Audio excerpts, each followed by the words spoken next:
कि स्वतंत्रता दिवस से पहले मध्य प्रदेश की साइबर पुलिस ने अलर्ट जारी कर दिया है। साइबर पुलिस ने आशंका जताई है कि अलगाववादी डिजिटल या फिर प्रिंट मीडिया का इस्तेमाल करके वीडियो या तस्वीरें शेयर कर सकते हैं। इसके साथ ही इंटरनेट नेटवर्क हैक करके दूसरे देशों का झंडा फहराने का वीडियो जारी किया जा सकता है। साइबर पुलिस ने लोगों से नेटवर्क में सिक्योरिटी ऑडिट करने की सलाह भी दी है। तो स्वतंत्रता दिवस के मद्देनजर और ज्यादा सतर्कता बरती जा रही है, स्पेशली अगर बात कर ली जाए डिजिटल प्लेटफॉर्म की। तो डिजिटली क्योंकि ऐसे केसेस ज्यादा देखने को मिलते हैं, दूसरे देश का झंडा फहराया जाता है, कभी किसी तरह की टिप्पणियां लिखी जाती हैं, तो उन सबसे बचने के लिए साइबर पुलिस काफी अलर्ट नजर आ रही है। स्वतंत्रता दिवस से पहले साइबर पुलिस का ये अलर्ट लोगों को नेटवर्क सिक्योरिटी ऑडिट कराने की सलाह भी साइबर पुलिस देती नजर आ रही है। आकाश द्विवेदी, जी मीडिया रिपोर्टर, तमाम जानकारी के साथ लाइव जुड़ गया। आकाश, साइबर पुलिस की तरफ से सतर्क कर दिया गया है क्योंकि ऐसे कितने ही मामले देखने को मिलते हैं स्वतंत्रता दिवस पर जिससे बचने की जरूरत है। क्या कुछ सुरक्षा बरती जा रही है साइबर पुलिस की तरफ से? देखिए, राज्य साइबर पुलिस को ये जानकारी मिली थी कि साइबर जो क्रिमिनल हैं वो अटैक कर सकते हैं, इसीलिए राज्य साइबर पुलिस ने अलर्ट जारी किया है कि जो मीडिया कंपनीज हैं, चाहे वो प्रिंट मीडिया हो, इलेक्ट्रॉनिक मीडिया हो, इनके माध्यम से जो नेटवर्क सिक्योरिटी है उसको हैक करके साइबर क्रिमिनल लाइव कार्यक्रम के दौरान दूसरे देश का झंडा या फिर अलगाववादी वीडियो प्रसारित कर सकते हैं। और ये अलर्ट जारी किया गया है कि सभी कंपनियां अपना जो है वो नेटवर्क सिक्योरिटी का ऑडिट कराएं और कुछ जो सुरक्षा मानक हैं उसे फिर से पूरा किया जाए ताकि इस तरह की घटनाएं सामने ना आए। चूंकि राज्य साइबर पुलिस को जब ये जानकारी मिली तो उसमें यह कहा गया था, जो मुखबिर के द्वारा सूचना इन्हें मिली थी कि साइबर पुलिस साइबर क्रिमिनल जो हैं वो नेटवर्क पहले हैक करेंगे, इसके बाद इस तरह की वीडियो का प्रसारण कर सकते हैं। और इसी को लेकर राज्य साइबर पुलिस ने अलर्ट जारी किया है। इसके अलावा भी पूरी तरह से अलर्ट है। ठीक है आकाश, बहुत शुक्रिया आपका तमाम जानकारी साझा करने के लिए। स्वतंत्रता दिवस के मद्देनजर अलग अलग प्लेटफॉर्म्स पर भी बहुत जरूरी है कि सिक्योरिटी दुरुस्त हो सके। आगे बढ़ते हैं। बीजेपी युवा मोर्चा प्रदेश भर में स्वतंत्रता दिवस कार्यक्रम आयोजित करेगी और युवा मोर्चा के प्रदेश अध्यक्ष वैभव पवार ने बताया है कि इसके लिए कार्यकर्ताओं को टारगेट भी दिया गया है। आज युवाओं के राष्ट्रगान गाते हुए वीडियोस भी बनाए जाएंगे और उन्हें सोशल मीडिया पर अपलोड भी किया जाएगा।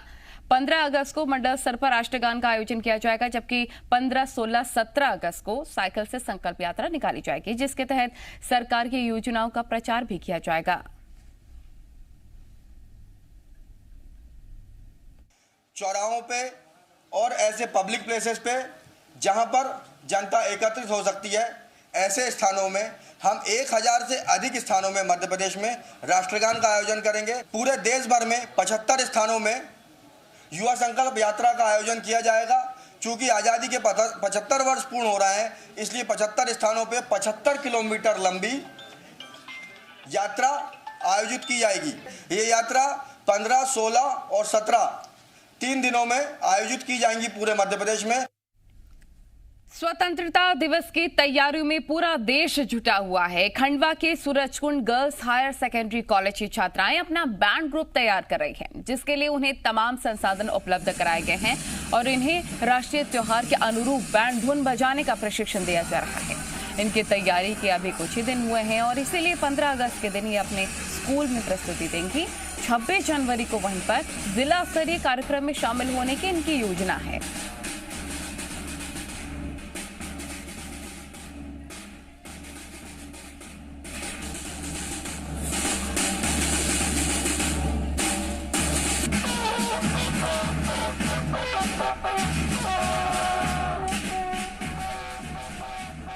अभी हमने 20 लड़कियां तैयार कर रहे हैं, 13 का दल है, 20 लड़कियां तैयार कर रहे हैं।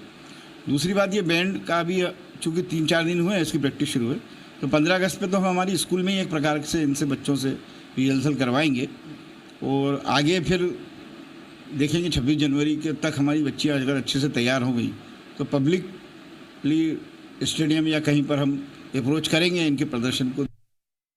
हमारी टीम में सारी गर्ल्स लड़कियां हैं और हम सब बैंड सीख रहे हैं। ये हमारे स्वतंत्रता दिवस पर हमारे यहाँ पर बैंड तैयार किया है, जो बैंड की तो परेड करेंगे हमारे स्कूल में। जो लड़कियाँ नहीं कर सकती अब सब लड़कियाँ कर सकती है।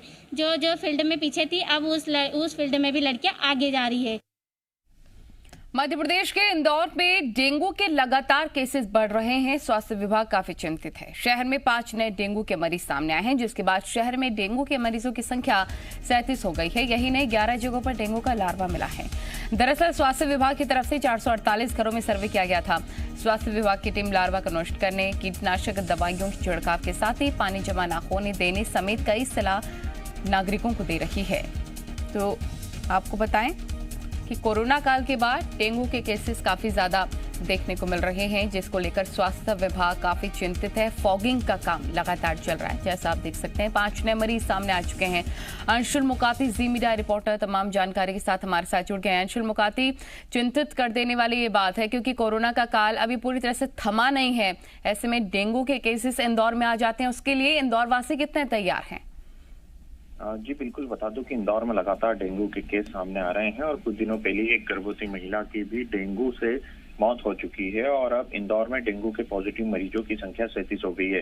हालांकि स्वास्थ्य विभाग और जिला मलेरिया शाखा के द्वारा लगातार लोगों से अपील की जा रही है कि अपने घरों में किसी प्रकार से पानी को जमा न होने दें और यदि मच्छर है तो मच्छरों को रोकने के लिए आवश्यक जो छिड़काव है वो कराएं, ताकि जो डेंगू है उसे रोका जा सके। मैं आपको बता दूं कि जहां जहां पॉजिटिव मरीज मिल रहे हैं वहां पर लगभग पानी के 2000 कंटेनरों की जांच की गई थी, जिसमें 11 जगह लार्वा मिला है और लगभग 448 ऐसे घर हैं जहां पर पूरे डेंगू के लार्वा की सर्चिंग की गई थी। तो कहीं ना कहीं बड़ी कार्रवाई जो है स्वास्थ्य विभाग के द्वारा की जा रही है। लगभग 14 टीमें जो स्वास्थ्य विभाग ने शहर में अलग अलग स्थानों में उतार रखी है, जहां पर डेंगू के लार्वा की जांच की जा रही है और लोगों को भी अब इसके लिए तैयार किया जा रहा है, ताकि जहां पर भी डेंगू का लार्वा मिल रहा है वहां पर उसे नष्ट किया जा सके और लोगों को भी इसके लिए जागरूक किया जा सके। हालांकि जो मरीज डेंगू के लगातार अस्पतालों में पहुंच रहे हैं उन्हें भी समुचित इलाज मिले और उन्हें भी जल्द से जल्द ठीक किया जा सके, इसके लिए भी स्वास्थ्य विभाग के द्वारा गाइडलाइन जारी की गई है और अब स्वास्थ्य विभाग के द्वारा टीमों की संख्या भी बढ़ाई जा रही है, जिससे शहर में डेंगू के मरीजों को जल्द से जल्द खोजकर इस बीमारी को खत्म किया जा सके। जी ठीक है अंशुल मुकाती, बहुत शुक्रिया आपका तमाम जानकारी साझा करने के लिए। लोगों को भी समझना होगा, लोगों को भी जागरूक करना होगा कि कैसे इससे बचा जा सकता है। 5 नए मरीज सामने आ चुके हैं। आगे बढ़ते हैं। भोपाल में पुलिस ने शराब की तस्करी करने वाले गिरोह का भंडाफोड़ कर दिया है। पिपलानी इलाके में पुलिस ने एक कंटेनर से 11 लाख रुपए की 1464 लीटर शराब जब्त की और ये शराब कंटेनर के केबिन के नीचे चैम्बर में छिपा कर रखी जाती थी। ट्रक पर दिल्ली का रजिस्ट्रेशन नंबर है, लिहाजा दिल्ली में शराब की तस्करी किए जाने की आशंका जताई जा रही है। पुलिस के मुताबिक आरोपी बचने के लिए हर शहर में ड्राइवर और क्लीनर बदल देते थे। बहुत ही शातिराना अंदाज से ये काम करते थे और हर शहर में गिरोह चलाने की कोशिश इनकी लगातार रहती थी। पिपलानी इलाके में शराब की तस्करी का खुलासा। आकाश, जी मीडिया रिपोर्टर, तमाम जानकारी के साथ जुड़ गए। आकाश, तमाम कोशिशें की जा रही प्रशासन की तरफ से नशाखोरी पर लगाम लगाई जा सके। अगर बात कच्ची शराब की करी जाए, उसको लेकर भी अभियान चलाया जा रहा है, लेकिन जो ये मुनाफाखोर हैं, ये गोरख धंधे में लिप्त पूरे लोग हैं, उन पर कैसे लगाम लगाई जा सके? क्योंकि एक और मामला पिपलानी से सामने आ चुका है।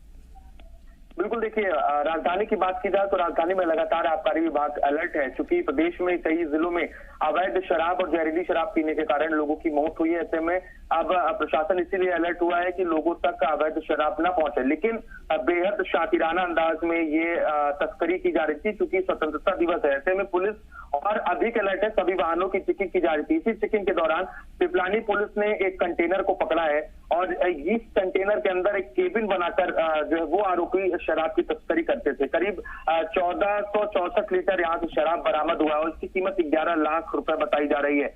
और पहले भी प्रदेश में बाहर से शराब तस्करी की बात सामने आई है। पुलिस ने कई बार हरियाणा और राजस्थान से जो शराब आ रही थी उसे पकड़ी है और इस ट्रक में दिल्ली का नंबर रजिस्टर्ड है। तो ऐसे में पुलिस यही अनुमान लगा रही है कि ये दिल्ली से शराब की तस्करी की जा रही थी, क्योंकि दिल्ली में शराब मध्य प्रदेश से काफी सस्ती है। ऐसे में जो आरोपी है, जो तस्कर है, वो दिल्ली से शराब खरीद कर वो मध्य प्रदेश में खपाने की कोशिश करते हैं।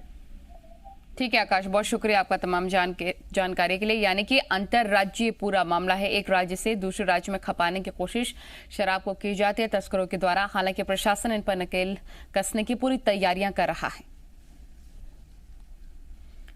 मध्य प्रदेश में एक तरफ जहां पर ओबीसी आरक्षण के मुद्दे पर सियासी घमासान मचा हुआ है, वहीं पर कांग्रेस विधायक ने पार्टी लाइन से हटकर पीएम मोदी से मांग अलग सी कर दी है। कांग्रेस विधायक रविंद्र सिंह तोमर ने कहा, अगर देश को आगे बढ़ाना है तो आर्थिक आधार पर आरक्षण मिलना चाहिए ताकि गरीब और जरूरतमंदों को लाभ मिल सके। उन्होंने कहा कि गरीब और गरीब होता जा रहा है, इसलिए जरूरी है कि आर्थिक आधार पर आरक्षण व्यवस्था लागू हो सके।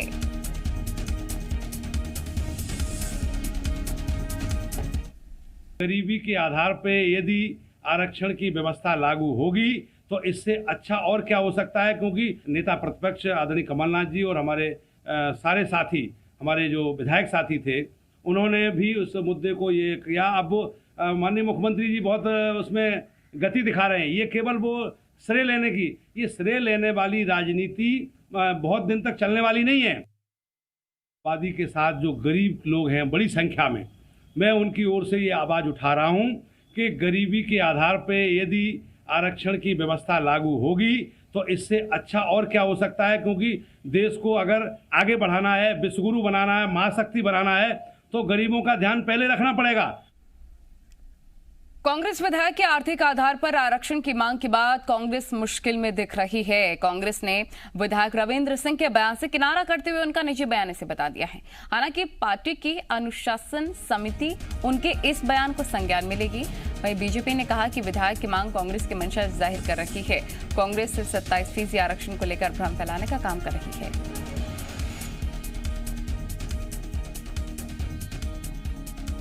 आर्थिक आधार पर भी हमने आरक्षण दिया है। 10% जो है सामान्य वर्ग के, जो अति गरीब लोग हैं, उसको 10% आरक्षण दिया है कमलनाथ जी ने। वो तो कह रहे हैं कि पूरा आरक्षण जो है वो आर्थिक आधार पर होना चाहिए।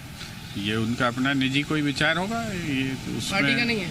पार्टी का तो स्टैंड, हमने जब फैसला लिया हमारी सरकार ने, तो हमारा स्टैंड वो फैसला है। नेतृत्व स्पष्ट करे कि ओबीसी आरक्षण के पक्ष में है कि नहीं है, क्योंकि कांग्रेस कुछ लड़ाई लड़ती है और उनके विधायक कुछ कह रहे हैं, यानी अंदर बातें कुछ होती हैं। इसके कारण अपने आप में एक भ्रम फैलाने का काम कांग्रेस करना चाहती है। जो अभी मेडिकल कॉलेज की सीट पर जो उनको आरक्षण देने की बात आई थी, कहां थी वो उस समय कांग्रेस क्यों नहीं समर्थन करना चाहती? आज कांग्रेस का एक विधायक कुछ बात करता है, कांग्रेस पार्टी कुछ और बात करती है। मध्य प्रदेश में ओबीसी आरक्षण पर मचे घमासान और कांग्रेस के आरोपों पर बीजेपी प्रदेश अध्यक्ष वी डी शर्मा ने पलटवार किया। वी डी शर्मा ने कहा कि कांग्रेस पिछड़ा वर्ग हितैषी होने का दिखावा करती है। 65 सालों तक देश में कांग्रेस सत्ता में रही, फिर भी ओबीसी को उचित सम्मान नहीं मिला, जबकि बीजेपी हमेशा से पिछड़ा वर्ग की हितैषी रही है।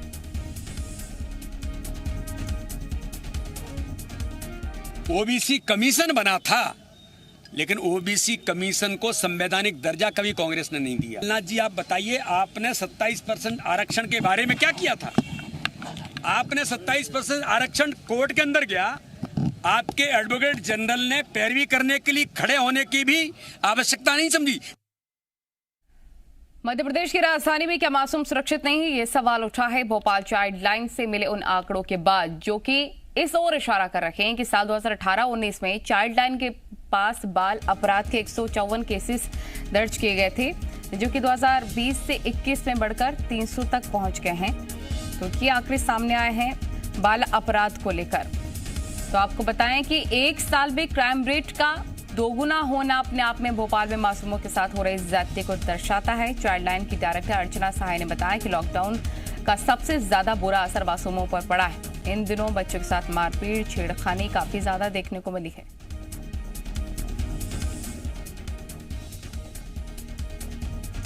जो घर के अंदर होने वाले झगड़े हैं ना, वहाँ हर घर में ना तो पुलिस पहुँच सकती है, ना हम पहुँच सकते हैं। तो ये घर के अंदर वाले जो झगड़े हैं उनको के लिए हमारे लिए बहुत, उसके लिए अभी हम लोग महिला बाल विकास के साथ मिलके जो सारे मामलों में हम लोग आंगनवाड़ी स्तर पे बैठ के महिलाओं के साथ, परिवार के साथ हम लोग बातचीत कर रहे हैं कि, और वो जो बाल संरक्षण समितियाँ बनी हैं उनको हम ताकतवर बनाने की कोशिश कर रहे हैं। चलिए खबरों में आगे बढ़ते हैं। आपको बताएं कि भोपाल में प्रशासनिक अकादमी परिसर में रहने वाले अधिकारी अब पालतू जानवर नहीं पाल पाएंगे। अकादमी प्रशासन ने एक सर्कुलर जारी करते हुए चेतावनी दी है कि अगर किसी अधिकारी या कर्मचारी ने घर में पालतू जानवर पाले तो उनके मकान का आवंटन रद्द कर दिया जाएगा। सर्कुलर में लिखा है कि घरों या अकादमी परिसर में किसी भी तरह के पशु पालने पर पूरी तरीके से प्रतिबंध है। यहाँ तक कि कुत्ता पालने के लिए भी डायरेक्टर से अनुमति लेने का प्रावधान है। दरअसल कुछ दिनों में अकादमी परिसर में पालतू कुत्तों और आवारा कुत्तों के बीच लड़ाई की शिकायतें मिल रही थी, जिसके बाद ये निर्देश जारी किए गए।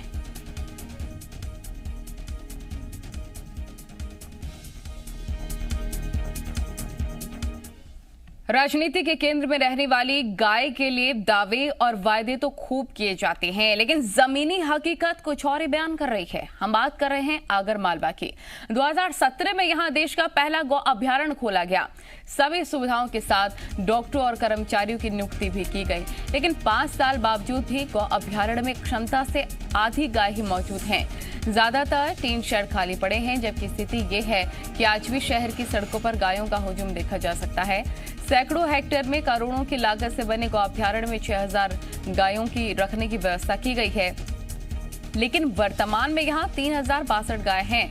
अधिकारियों का कहना है कि गौ अभ्यारण्य बनने के बाद भी जिले में 300 नई गौशालाएं खोलने का फैसला लिया गया, जिसमें से 16 गौशालाओं को शुरू भी कर दिया गया। ऐसे में सवाल है कि जब 6000 गायों को रखने के लिए करोड़ों रुपए खर्च किए गए थे, तो अलग से गौशाला खोलने के लिए सरकारी पैसे क्यों फूके गए?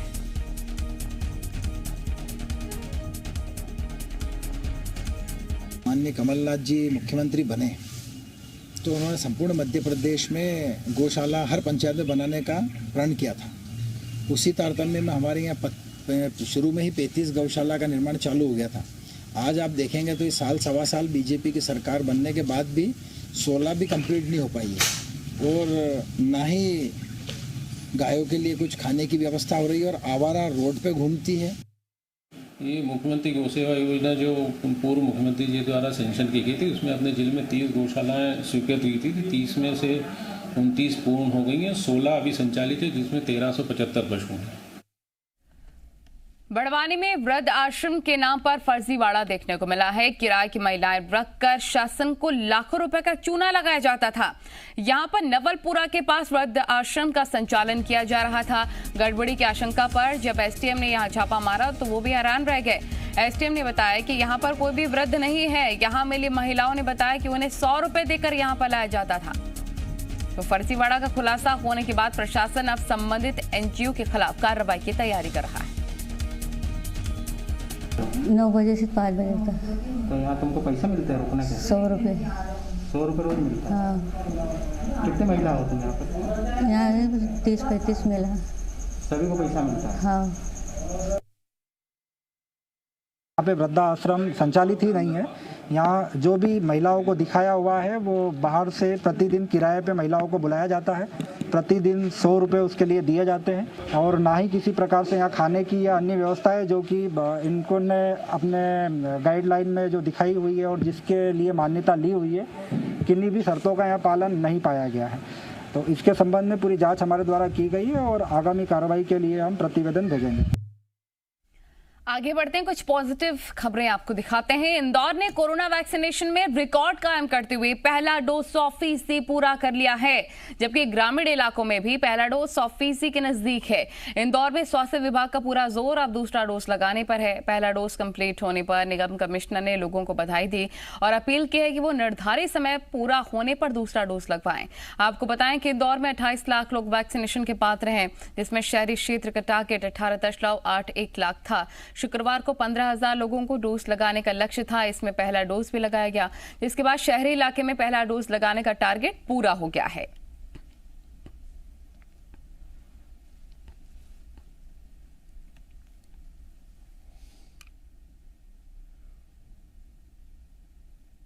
नगर निगम इंदौर एरिया के सभी जो टारगेट पॉपुलेशन है उसका वैक्सीनेशन हो चुका है, पर इंदौर में भी कमर्शियल कैपिटल है, लगातार लोग यहाँ पर आते जाते रहते हैं, बहुत सारा फ्लोटिंग पॉपुलेशन रहता है, तो उनमें से जो लोग बचे हुए हैं तो ये वैक्सीनेशन की ड्राइव लगातार चलती रहेगी।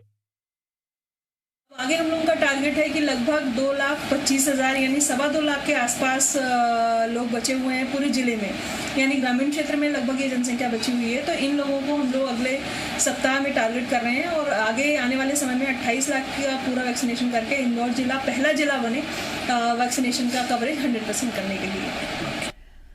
वहीं कट्टी में गुरुद्वारा समिति के सदस्यों ने अपने दोस्तों से किया वायदा निभाते हुए सिविल अस्पताल को 7 ऑक्सीजन सिलेंडर दान किए। बताया जा रहा है कि गुरुद्वारा समिति के सेक्रेटरी ग्रोवर 19 अप्रैल को कोरोना के चलते अस्पताल में भर्ती हुए थे।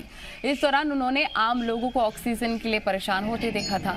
उन्होंने गुरुद्वारा समिति के अपने दोस्तों से कहा था कि लोगों की मदद के लिए गुरुद्वारा समिति की तरफ से भी ऑक्सीजन सिलेंडर उपलब्ध कराए जाने चाहिए, लेकिन वादा पूरा करने से पहले ही 23 20 अप्रैल को उनकी मृत्यु हो गई। ऐसे में आज उनके दोस्तों ने वादा पूरा करते हुए जिला अस्पताल को 7 सिलेंडर दान में दिए हैं।